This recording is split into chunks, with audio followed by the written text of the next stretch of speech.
Hey, yo, calculus folks. This is Mr. Stebbins. Hope everyone's doing well. Time to go over another FRQ.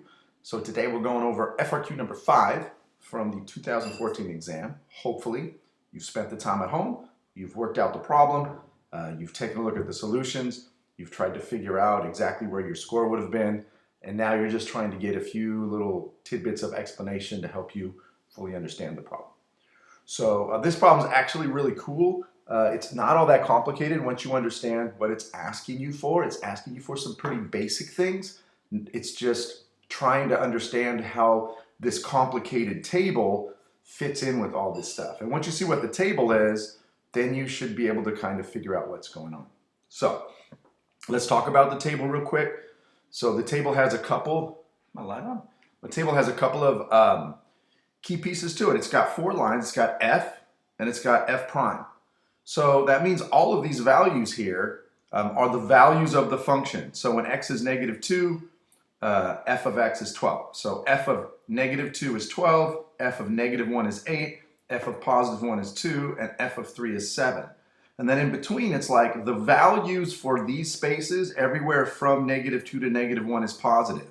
Everywhere from -1 to -1 are positive. So if all these numbers are positive, then f of x never drops down below 0. It's just what happens. Then you go to f prime, and it gets a little more complicated because now you're talking about the slope. And it means that at -2, the slope is -5. It keeps going downhill. And then at -1, the slope is 0, which means that's going to be a critical point. And then it's going to keep going downhill. And then the next place here at 1 is going to be 0, so that's another critical point. And then it turns around and starts going uphill, and the final slope is 1/2. So that means that this point right here is where it goes from going downhill to going uphill. So that's how we read and interpret this table. Okay, so let's go through the questions and we'll see what it says and how we answer them.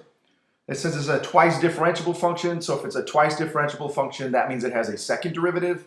So we can calculate the concavity of this thing also. So, and it gave you the values for the first derivatives for f and g. So, part A says find the x-coordinate of each relative minimum of f on this interval from -2 to 3. So where are the relative minimums? Well, remember, a relative minimum is going to occur when my graph goes downhill and then goes uphill. So when I go from a negative slope to a positive slope, and there's a slope right here of 0, that's the relative minimum. So clearly I have 2 places where the slope is 0. This place is negative on the first side and negative on the other side, which means at this point right there, I have a graph that's doing this. It's negative and negative, and even though that slope is 0, it's not going to be a minimum. The minimum has to go from a negative to a positive. So if I want points in this problem, I'm going to have to state all of that. So here's how they formatted their answer. It says x is 1 is the only critical point. That's the one we talked about. At which f of f changes signs. So there's 2 critical points, but this is the only one where f prime changes signs from negative to positive. And I need to state from negative to positive because that is the definition of what a minimum value is when the slope goes from downhill to uphill. So that is where it is, and I have to have the justification if I want the point. All right, question 2. Explain why there must be a value c. Okay, I already got it.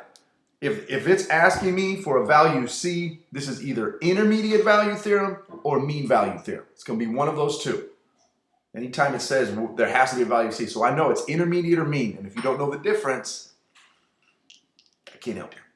Intermediate says that if there's a point up here and a point down there, that there's a point in between. That's called intermediate. Mean value theorem has to do with the slope. It says if the slope from here to here is a number, then somewhere the slope is the same. So this one says, show me that there is a value c where the second derivative is 0. So that's the slope of f prime, the slope of the slope. So you'll notice, here's their explanation. This is a 2-point problem, or a 2-point question. targeting this. There we go.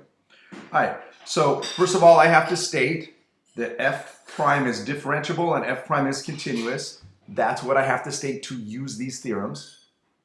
And then I know that, you know what? If it's at 0, if the slope is 0 here at -1, and the slope is 0 here at +1, then the average slope from here to here is going to be 0. It's not going anywhere. The average slope goes from 0 to 0. And all the slopes in between are negative. So if you can imagine what that would look like if this was a graph of f prime, it would have a slope of 0 at 1 and a slope of 0 at -1. And then all of the slopes would have to be below. All of these f primes are negative. But this average slope is 0. So that's what they do. They state, yes, the slope from -1 to 1 is 0. That's the slope formula. And then it says, therefore, the mean value theorem states that if the average slope from -1 to 1 is 0, then somewhere between -1 to 1, the slope of that slope will be 0. Right? There we go. By the way, you have to, if you do have to state that the slope from there to there is nothing, and you do also have to state the words mean value theorem. All right, next one. Next chunk is pretty straightforward. It says H is defined by the following equation. So this is the equation I'm looking at. And if I'm going to find H prime at 3, I just got to find the derivative and plug in a 3. So here it is.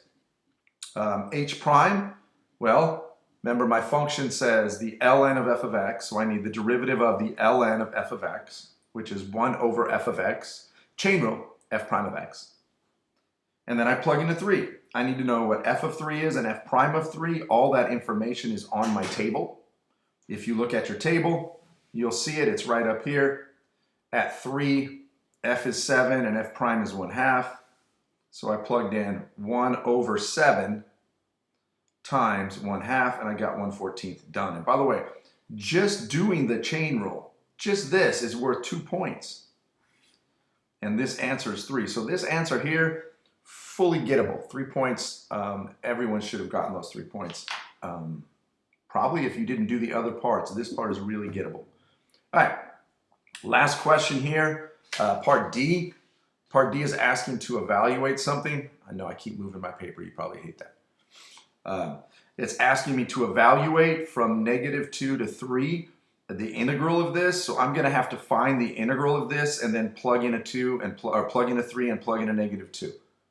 So there's a lot of stuff here. Remember, we only know how to do one magic trick with integrals. That's it. There's only one. It's called U substitution. So anytime you see an integral that's ugly, you don't have to worry about everything. It's going to be U substitution. So with that said, what's the obvious U value sitting inside of f of x? You see a g of x. So here they go, right? If, what the heck did they do? That is really ugly. Dun, dun, dun, dun. Fundamental theory. Why are they doing all of that? That is funky. So these are primes, right? So if U, so here we go. Let's say, I got to go back up here. I'm sorry. If U is g of x, then du is g prime of x dx. So that means that I can replace this with a du, and I can replace this with f prime of u. So this would be my integral. And we know that the integral of the derivative is just the function, right? So therefore, that u, since that u is g of x, I am really looking at f of g of x. And that's what they ended up with. So you'll notice down here, they said the integral of this ugly thing is just f of g of x. And then, by the way, I have to plug in a 3 and I have to plug in a -2. So if I work that out and I plug in the 3 and the -2, I get all of these values from the table up top. I should get -2. You get 2 points for the fundamental theorem of calculus. You get 2 points for getting this far. And then you get 2 points or 1 point for coming up with the answer of -6. So if you got a lot of points on this one, that's it. See you next time.